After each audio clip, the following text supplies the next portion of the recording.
Hi friends, welcome to my YouTube channel అండి. ఈ రోజు అయితే మా ఇంట్లో స్పెషల్ అయితే ఏందో చూపిద్దామని చెప్పేసి వీడియో అయితే తీస్తున్నా. చూసేద్దాం రండి. వేడి వేడి బగారా రైస్, దాంట్లోకి చికెన్ కర్రీ, దాంట్లోకి మళ్ళీ చికెన్ ఫ్రై,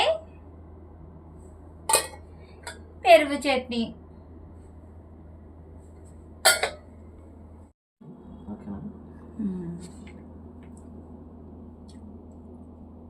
టేస్ట్ ఎట్లా ఉందండి? సూపర్. చికెన్ కర్రీకి ఎన్ని మార్కులు ఇస్తారు, ఫ్రైకి ఎన్ని మార్కులు ఇస్తారు, రైస్కి ఎన్ని మార్కులు ఇస్తారు? అన్నిటికీ ఫుల్.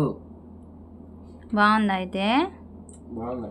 చూడండి ఫ్రెండ్స్, చికెన్ ఫ్రై అయితే బాగుంది, చికెన్ కర్రీ బాగుంది, రైస్ కూడా బాగుందంట. మంచి కాంప్లిమెంట్ అయితే వచ్చింది ఫ్రెండ్స్. నాకు వీడియో నచ్చితే లైక్ చేయండి, షేర్ చేయండి, సబ్స్క్రైబ్ చేసుకోండి ఫ్రెండ్స్.